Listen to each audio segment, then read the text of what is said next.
ಆದರೂ ವಿಕ್ರಮ್ ಮಗಳು ನಡ್ಕೊಂಡಿದ್ದ ರೀತಿ ಒಂದು ಕ್ಷಣ ನನಗೆ ಗಾಬರಿ ಆಯಿತು. ನಾನೇನಾದರೂ ಅವಳಿಗೆ ತೊಂದರೆ ಕೊಟ್ಟಿದ್ದೀನ ಅಂತ. ಅವಳು ನೋಡ್ತಾ ಇದ್ದಿದ್ದು ನನ್ನನ್ನು ಅಪರಾಧಿ ಅನ್ನೋ ಥರ ಇತ್ತು.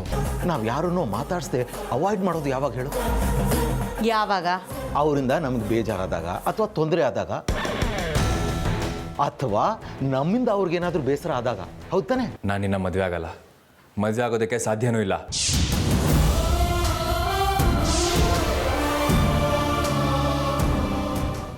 ಅಲ್ಲ ಅತ್ತೆಮ್ಮ, ಮಯೂರಿಗೆ ಅರ್ಜುನ್ ಜೊತೆ ಮದುವೆ ಮಾಡಿಸ್ತೀನಿ ಅಂದ್ರಲ್ಲ, ಅದು ಸಾಧ್ಯನಾ? ಯಾಕೆಮ್ಮ? ಮಯೂರಿ ನಿನ್ನ ಸೊಸೆ ಆಗೋದು ನಿನ್ಗಿಷ್ಟ ಇಲ್ವಾ? ಇಷ್ಟ ಇದೆ ಅತ್ತೆಮ್ಮ, ಆದರೆ ಅರ್ಜುನ್ ಇದಕ್ಕೆ ಒಪ್ಕೋತಾನ ಅನ್ನೋ ಅನುಮಾನ ನನಗೆ. ಮತ್ತೆ ಈ ಅನುಮಾನ ಈಗ ಯಾಕೆ ಬಂತು ನಿನಗೆ? ನಾವು ಅರ್ಜುನ್ ಹತ್ರ ಮದುವೆ ವಿಷಯ ಮಾತಾಡಿದಾಗ ಮಯೂರಿನ ಮದುವೆ ಆಗೋಕ್ಕೆ ಇಷ್ಟ ಇಲ್ಲ ಅಂತ ಹೇಳ್ದ. ಈಗ ಮಯೂರಿ ಹತ್ರನೂ ಅದನ್ನೇ ಹೇಳಿದ್ದಾನೆ. ಅವನಿಷ್ಟು ಹೇಳಿದ ಮೇಲೂ ಅವನನ್ನು ಮದುವೆಗೆ ಒಪ್ಸೋಕೆ ಆಗತ್ತಾ ಅಂತ. ಏನೂ ಆಗಲ್ಲ. ಮೊದಲೆಲ್ಲ ನಮಗೆ ನಿಮಗಿಷ್ಟ ಇದೆಯಾ ಇಲ್ವಾ ಅಂತ ಕೇಳಿ ಮದುವೆ ಮಾಡ್ತಾಯಿದ್ರಾ? ಇಲ್ಲ ತಾನೇ? ನಾವು ನಮ್ಮ ಸಂಸಾರ ಚೆನ್ನಾಗೇ ಇತ್ತು ಅಲ್ವಾ? ಇದು ಹಾಗೆ 4 ದಿನ ಬೇಜಾರಾಗುತ್ತೆ, ಹೋಗ್ತಾ ಹೋಗ್ತಾ ಎಲ್ಲ ಸರಿ ಹೋಗುತ್ತೆ. ನೋಡು ಹೇಮಾ, ಅರ್ಜುನ್ ಮೇಲೆ ನಿನಗೆಷ್ಟು ಕಾಳಜಿ ಇದೆಯೋ ನನಗೂ ಅಷ್ಟೇ ಕಾಳಜಿ ಇದೆ. ಈಗ ಅವನಿಗೆ ಹುಡುಗಾಟ ಆಡೋ ವಯಸ್ಸು. ಇದೆಲ್ಲ ಯಾವುದೋ ಅವನಿಗೆ ಅರ್ಥ ಆಗೋದಿಲ್ಲ. ನಾವು ದೊಡ್ಡವರು ಅವನಿಗೆ ಅರ್ಥ ಮಾಡಿಸ್ಕೊಡ್ಬೇಕು, ಮದುವೆಗೆ ಒಪ್ಪಿಸ್ಬೇಕು. ಹೇಮಾ, ಅದೆಲ್ಲ ಸರಿ ಅತ್ತೆಮ್ಮ. ನಾವಿಷ್ಟೆಲ್ಲ ಹೇಳಿದ್ಮೇಲೂ ಅವ್ನು ಮಯೂರಿನ ಮದುವೆ ಆಗೋಕ್ಕೆ ಒಪ್ಕೊಳ್ದೆ ಹೋದರೆ, ಮದುವೆ ಆಗಲ್ಲ ಅಂತ ಹಠ ಮಾಡಿದ್ರೆ ಆಗೇನು ಮಾಡೋದು? ನೀನು ಹೇಳೋದೇನೋ ಸರಿ. ನಾನು ಅವನ ಅಜ್ಜಿ, ಅವನಿಗೆ ಮಾತ್ರ ಹಠ ಮಾಡಕ್ಕೆ ಬರುತ್ತಾ? ನನಗೂ ಹಠ ಮಾಡಕ್ಕೆ ಬರುತ್ತೆ ಅತ್ತೆಮ್ಮ. ಹೌದೇ ಅಮ್ಮ? ಏನೇ ಆಗಲಿ, ಅವನು ಮಯೂರಿನ ಮದುವೆ ಆಗೋಕ್ಕೆ ನಾನು ಹೇಗಾದರೂ ಮಾಡಿ ಒಪ್ಪಿಸ್ಬೇಕು. ಒಪ್ಪಿಸ್ತೀನಿ. ಹೇಗೆ? ಕಾದು ನೋಡು, ನಿನಗೆ ಗೊತ್ತಾಗುತ್ತೆ.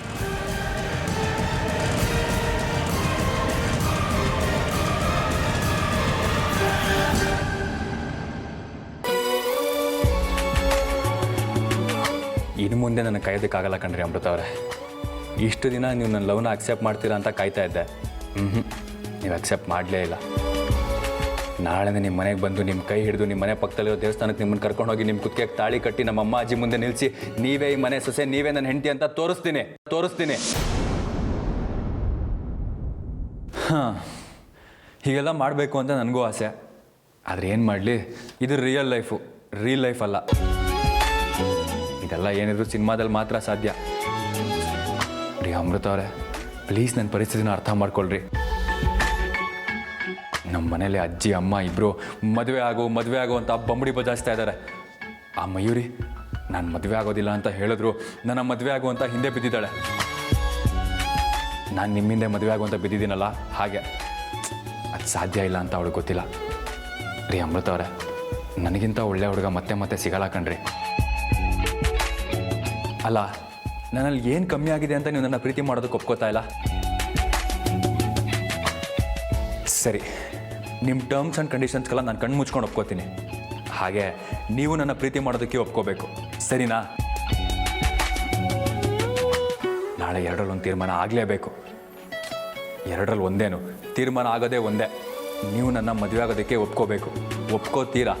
ಅದು ಬಿಟ್ಟರೆ ನಿಮಗೆ ಬೇರೆ ದಾರಿನೇ ಇಲ್ಲ.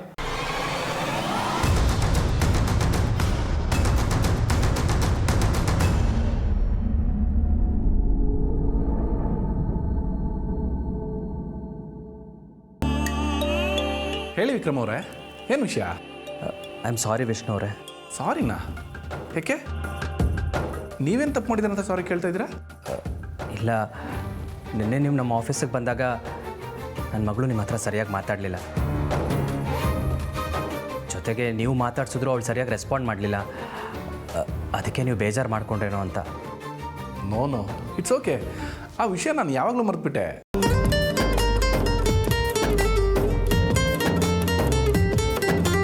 ಅದು ನಿಮ್ಮ ದೊಡ್ಡ ಗುಣ ಸರ್.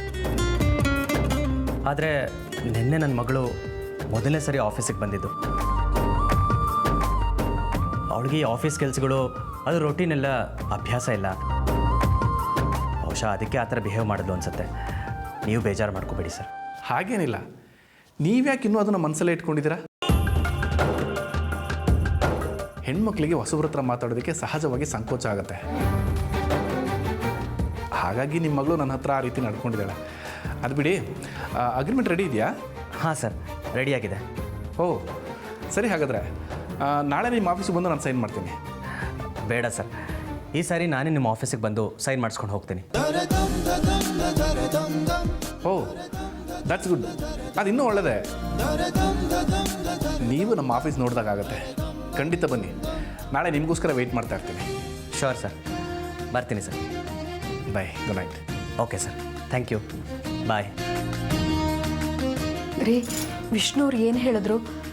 ಅಮೃತ ವಿಷಯಕ್ಕೆ ಅವ್ರೇನಾದರೂ ಬೇಜಾರು ಮಾಡ್ಕೊಂಡಿದ್ದಾರಾ? ಅವ್ರ ಮಾತಲ್ಲಿ ಬೇಜಾರಾಗಿಲ್ಲ ಅನ್ನೋ ಥರ ಏನೋ ಇತ್ತು. ಆದರೆ ಅವ್ರ ಮಾತಿನ ಭಾವಾರ್ಥ ತಿಳ್ಕೊಂಡ್ರೆ ಎಲ್ಲೋ ಒಂದು ಕಡೆ ಅವ್ರಿಗೆ ಬೇಸರ ಆಗಿರೋದಂತೂ ನಿಜ. ಅಷ್ಟು ದೊಡ್ಡ ಬಿಲ್ಡರ್ ಅವರು. ಅವ್ರು ಮಾತಾಡಿಸಿದಾಗ ನಮ್ಮ ಅಮೃತ ನಡ್ಕೊಂಡಿರೋ ರೀತಿಗೆ ಅವ್ರಿಗೆ ಬೇಜಾರಾಗಿರುತ್ತೆ. ಆದರೆ ಏನು ಮಾಡೋಕ್ಕಾಗತ್ತೆ ಹೇಳಿ? ಅಮೃತಗೆ ಈ ಆಫೀಸು, ಕೆಲಸ, ಅಲ್ಲಿ ವ್ಯವಹಾರ ಇದೆಲ್ಲ ಹೊಸ್ತು ಅಲ್ವಾ? ಅದಕ್ಕೆ ಅವಳ ಮನಸ್ಸಿಗೆ ಸ್ವಲ್ಪ ಕಿರಿಕಿರಿ ಆಗಿ ಆ ರೀತಿ ನಡ್ಕೊಂಡಿರಬಹುದು. ಇನ್ನೊಂದು 2 ದಿನ ನಿಮ್ಮ ಜೊತೆ ಈ ರೀತಿ ಆಫೀಸ್ಗೆ ಹೋಗಿ ಬಂದು ಮಾಡಿದ್ರೆ ಅವಳಿಗೂ ಯಾರ ಜೊತೆ ಹೇಗೆ ನಡ್ಕೋಬೇಕು, ಹೇಗೆ ಮಾತಾಡಬೇಕು ಅಂತ ಗೊತ್ತಾಗತ್ತೆ.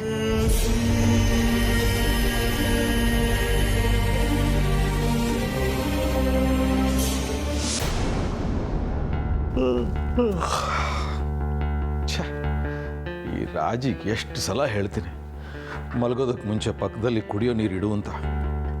ಮಾತು ಕೇಳೋದೇ ಇಲ್ಲ.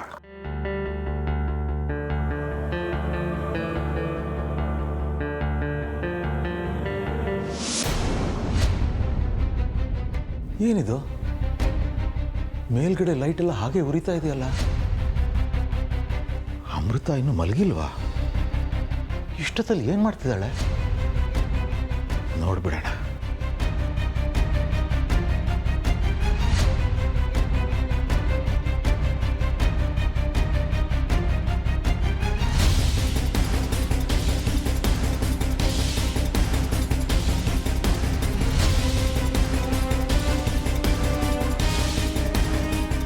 ಹನ್ನೆರಡು ಗಂಟೆ ಆಯಿತು. ನಾನೀಗ ನಾಗರೂಪಕ್ಕೆ ಬರೋ ಸಮಯ.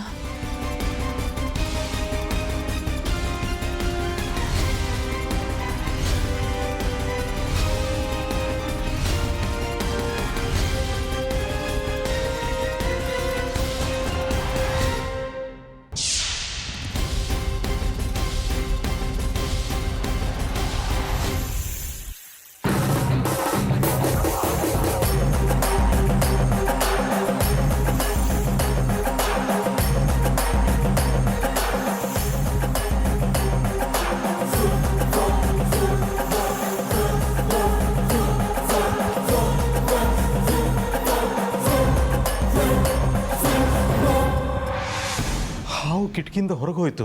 ಇಲ್ಲಿ ನೋಡಿದ್ರೆ ಅಮೃತ ಇಲ್ಲ ಅಂದ್ರೆ ಏನರ್ಥ? ಈಗ ದಿನ ಹೊರಗೆ ಹೋಯ್ತು, ಇಲ್ಲಿ ಎಲ್ಲೂ ಇರೋಕ್ಕಿಲ್ಲ. ಹೊರಗೆ ಹೋದ್ರೆ ಗೊತ್ತಾಗುತ್ತೆ.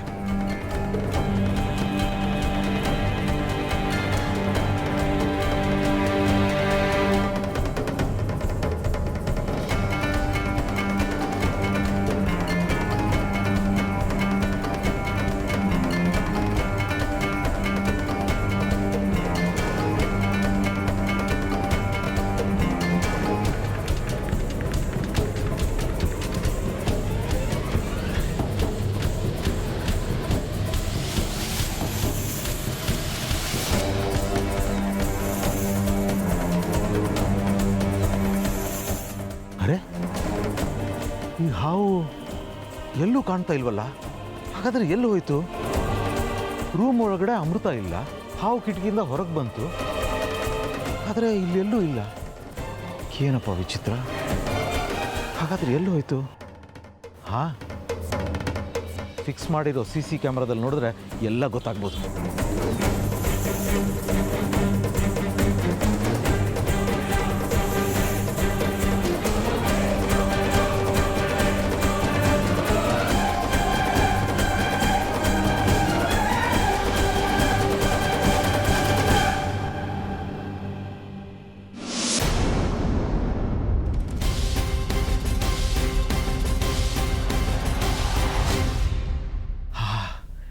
ಈಗ ಹೇಗಿದ್ರು ಅಮೃತ ರೂಮಲ್ಲಿಲ್ಲ.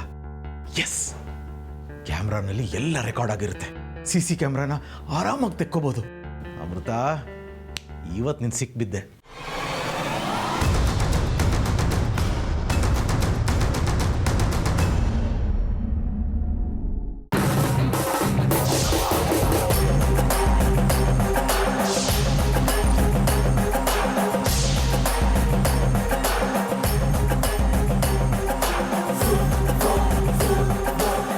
ಏನು ಮಾಡ್ತಾ ಇದ್ದೀರಾ ನನ್ನ ರೂಮಲ್ಲಿ? ನೀವು ಯಾಕೆ ಬಂದ್ರಿ ಇಲ್ಲಿಗೆ? ಅದು ಇಷ್ಟೊತ್ತಿನಲ್ಲಿ? ಅದು ಅಮೃತ, ಹಾಂ, ತುಂಬ ಬಾಯಾರಿಕೆ ಆಗ್ತಿತ್ತು. ನೀರು ಕುಡಿಯೋಣ ಅಂತ ಹಾಲಿಗೆ ಬಂದ. ಮೇಲ್ಗಡೆ ಲೈಟ್ ಉರಿತಾ ಇದ್ದದ್ದು ಗೊತ್ತಾಯಿತು. ಅದಕ್ಕೆ ಆಫ್ ಮಾಡೋಣ ಅಂತ ಬಂದೆ. ನೋಡಿದ್ರೆ ನಿನ್ನ ರೂಮಲ್ಲೂ ಲೈಟ್ ಆನ್ ಇತ್ತು. ಅದಕ್ಕೆ ಒಳಗೆ ಬಂದೆ. ನೀನು ಮಲ್ಕಮ್ಮ, ಮಲ್ಕೊ.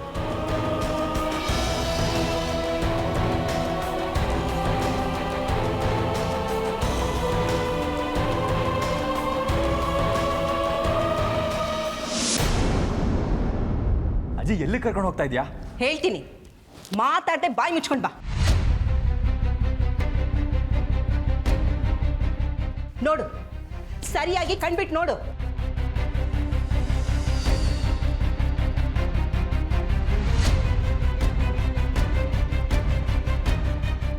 ಹೇಗಿದ್ದಾಳೆ? ಚೆನ್ನಾಗಿದ್ದಾಳೆ ಅಲ್ವಾ?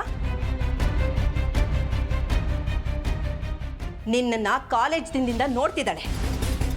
ನಿನ್ನನ್ನ ತುಂಬಾ ಇಷ್ಟಪಡ್ತಿದ್ದಾಳೆ. ಅಷ್ಟೇ ಅಲ್ಲ, ನಿನ್ನ ಮದುವೆ ಮಾಡ್ಕೋಬೇಕು ಅಂತ ಆಸೆ ಕನಸನ್ನ ಕಟ್ಕೊಂಡು ಇಲ್ಲಿಗೆ ಬಂದಿದ್ದಾಳೆ. ಆದ್ರೆ ನೀನು ಇವಳನ್ನ ಮದುವೆ ಆಗಕ್ಕೆ ಇಷ್ಟ ಇಲ್ಲ ಅಂತ ಹೇಳ್ದಂತೆ. ಹೌದು, ಹೇಳ್ದೆ.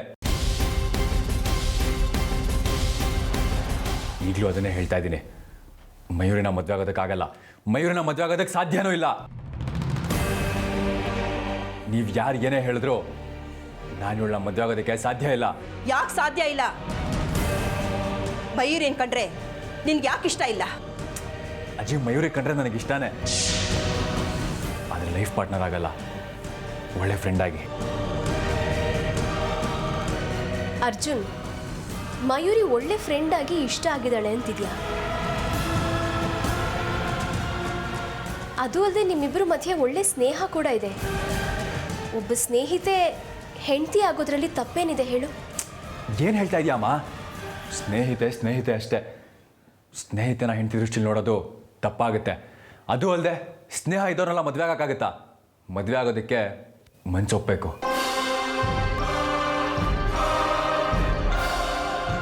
ಮನ್ಸಿಗೆ ಇಷ್ಟ ಆಗದಿರೋರನ್ನ ಹೇಗಮ್ಮ ನನ್ನ ಜೀವನ ಸಂಗಾತಿ ಮಾಡ್ಕೊಳ್ಳಿ?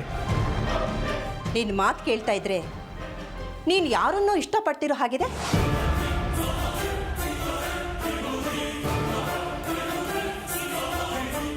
ಹೇಳೋ, ಯಾಕೆ ಸುಮ್ಮನಾದೆ? ನೀನು ಯಾರನ್ನಾದರೂ ಇಷ್ಟಪಡ್ತಾ ಇದೆಯಾ? ಹೌದು, ನಾನೊಬ್ಬಳನ್ನ ಇಷ್ಟಪಡ್ತಾ ಇದ್ದೀನಿ. ಮದುವೆ ಅಂತ ಆದರೆ ಅವಳನ್ನೇ ಅಂತ ನಿರ್ಧಾರನೂ ಮಾಡಿದ್ದೀನಿ.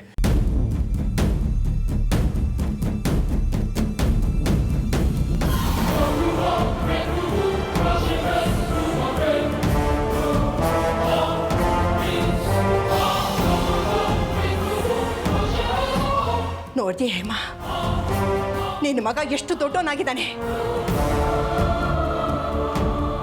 ಈ ವಯಸ್ಸಲ್ಲಿ ಲವ್ ಗಿವ್ ಅಂತ ದಾರಿ ತಪ್ಪಿದಾನ ಅಂತ. ಅವನಿಗೆ ಒಳ್ಳೇದು ಯಾವುದು ಕೆಟ್ಟದ್ದು ಯಾವುದು ಅಂತ ಯಾವುದು ಗೊತ್ತಾಗಲ್ಲ. ಅದಕ್ಕೆ ನಾವು ನೋಡಿರೋ ಹುಡುಗಿನ ಅವನು ಮದುವೆ ಮಾಡ್ಕೊಂಡ್ರೆ ಜೀವನದಲ್ಲಿ ಅವನು ಚೆನ್ನಾಗಿರ್ತಾನೆ. ಅವನು ಯಾವ ಹುಡುಗಿನೂ ಲವ್ ಮಾಡಿಲ್ಲ. ನಮ್ಮನ್ನ ನಂಬಿಸೋದಕ್ಕೆ ಈ ರೀತಿ ಹೇಳ್ತಿದ್ದಾನೆ. ಹೇಳೋದ್ರಲ್ಲಿ ಅವನು ನಿಸೀಮ. ನೀನೇನು ಯೋಚನೆ ಮಾಡಬೇಡ. ನೀನು ಮದುವೆನ ನಾನು ಮಾಡ್ತೀನಿ.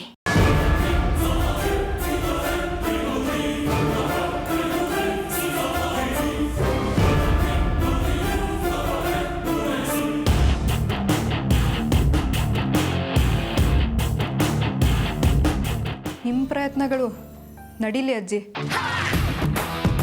ಅಲ್ಲಿವರೆಗೂ ನನಗೆ ಚಿಂತೆ ಇಲ್ಲ. ನಿಮ್ಮ ಪ್ರಯತ್ನಗಳು ಯಾವಾಗ ಸೋತೋಗ್ತಾವೋ ಆವಾಗ ನಾನು ಅರ್ಜುನ್ನ ಮದುವೆ ಆಗೋದಕ್ಕೋಸ್ಕರ ಏನು ಮಾಡಬೇಕು ಅಂತ ಯೋಚನೆ ಮಾಡ್ತೀನಿ.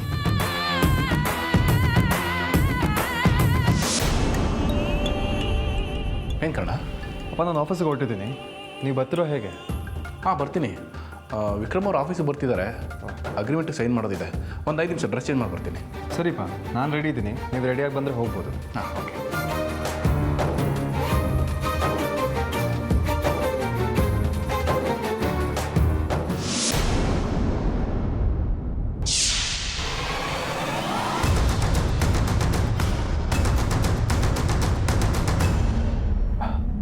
ಕರ್ಣ ಹೋಗೋಣ?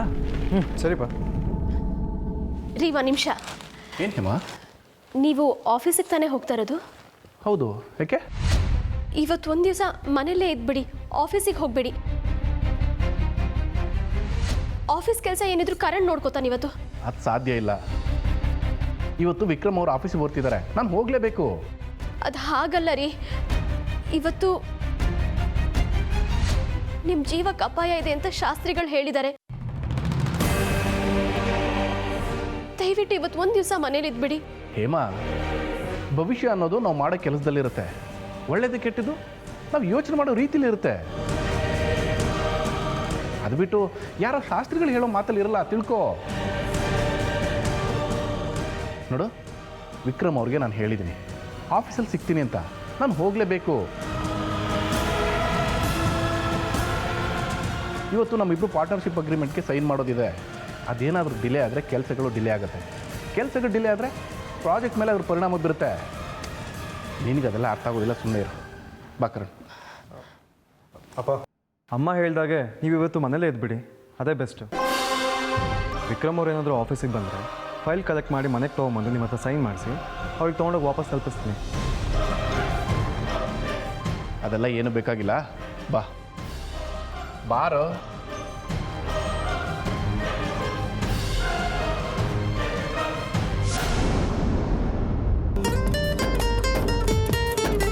ಸರೋಜಾ, ಹಾಂ ರೀ. ನಾನು ವಿಷ್ಣು ಅವ್ರ ಆಫೀಸ್ಗೆ ಹೋಗಿ ಅಗ್ರಿಮೆಂಟ್ ಸೈನ್ ಮಾಡಿಸ್ಕೊಂಡು ಬರ್ತೀನಿ. ಸರಿ ರೀ, ಹೋಗಿ ಬನ್ನಿ ರೀ. ಹಾಗೆ ವಿಷ್ಣು ಅವರು ನಮ್ಮ ಅಮೃತ ಬಗ್ಗೆ ಏನಾದರೂ ಬೇಜಾರಾಗಿದ್ದರೆ ಬೇಜಾರು ಮಾಡ್ಕೋಬೇಡಿ ಅಂತ ರಿಕ್ವೆಸ್ಟ್ ಮಾಡ್ಕೊಳ್ಳಿ. ಸರಿ, ಬರ್ತೀನಿ. Sir, good morning sir. ಹೇಳಿ ಸರ್. ರೆಸಿಡೆನ್ಷಿಯಲ್ ಪ್ರಾಜೆಕ್ಟ್ ಮಾಡ್ತಿದ್ದೀರಾ? ಆ ಕಾಂಟ್ರಾಕ್ಟ್ ನನಗೆ ಕೊಡ್ತಿದ್ದೀರಾ sir? Thank you very much sir. Sure sir, ಈಗಲೇ ಬಂದು ನಿಮ್ಮ ಆಫೀಸಲ್ಲಿ ಭೇಟಿ ಮಾಡ್ತೀನಿ sir. Okay sir, thank you sir.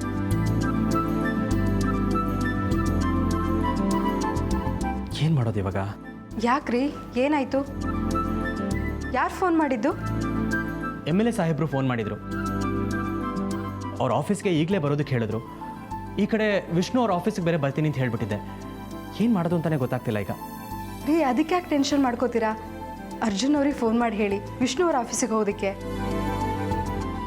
ಹೌದಲ್ವಾ? ಅರ್ಜುನ್ ಇರೋದನ್ನೇ ಮರ್ತ್ಬಿಟ್ಟಿದ್ದೆ ನಾನು. ಏನಪ್ಪ ಮಾಡಲಿ?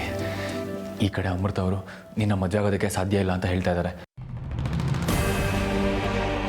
ಈ ಕಡೆ ಅಮ್ಮ ಅಜ್ಜಿ ಸೇರಿಕೊಂಡು ಮಯೂರಿನ ಮದುವೆ ಆಗುವಂಥ ಪ್ರೆಷರ್ ಹಾಕ್ತಾ ಇದ್ದಾರೆ.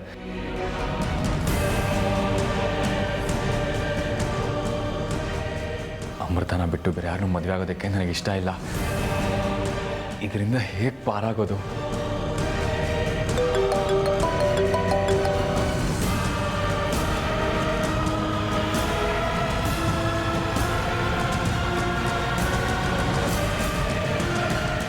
ಅರ್ಜುನ್ ಯಾಕೋ ಫೋನ್ ಡಿಸ್ಕನೆಕ್ಟ್ ಮಾಡ್ತಿದ್ದಾರೆ.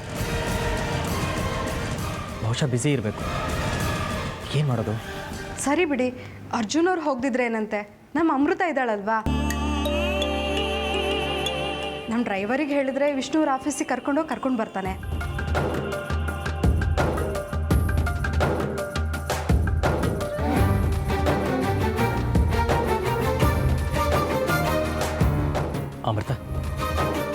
ನಿನ್ನಿಂದ ಒಂದು ಸಹಾಯ ಆಗಬೇಕಮ್ಮ, ಮಾಡ್ತೀಯಾ? ಏನು ಹೇಳಿ ಅಪ್ಪ, ನನ್ನಿಂದ ಆದರೆ ಖಂಡಿತ ಮಾಡ್ತೀನಿ. ಏನೂ ಇಲ್ಲಮ್ಮ, ನಾನು ಸ್ವಲ್ಪ ಅರ್ಜೆಂಟಾಗಿ MLA ಸಾಹೇಬ್ರನ್ನ ಮೀಟ್ ಮಾಡೋಕ್ಕೆ ಹೋಗಬೇಕು. ನಿನ್ನೆ ನಮ್ಮ ಆಫೀಸಿಗೆ ಬಂದಿದ್ರಲ್ಲ ವಿಷ್ಣು ಅವರು, ಅವ್ರ ಆಫೀಸ್ಗೆ ಹೋಗಿ ಈ ಅಗ್ರಿಮೆಂಟ್ ಪೇಪರ್ಸ್ಗೆ ಒಂದು ಸಿಗ್ನೇಚರ್ ಮಾಡಿಸ್ಕೊಂಡು ಬರೋಕ್ಕಾಗತ್ತಮ್ಮ? ಶಿವ ಶಂಕರ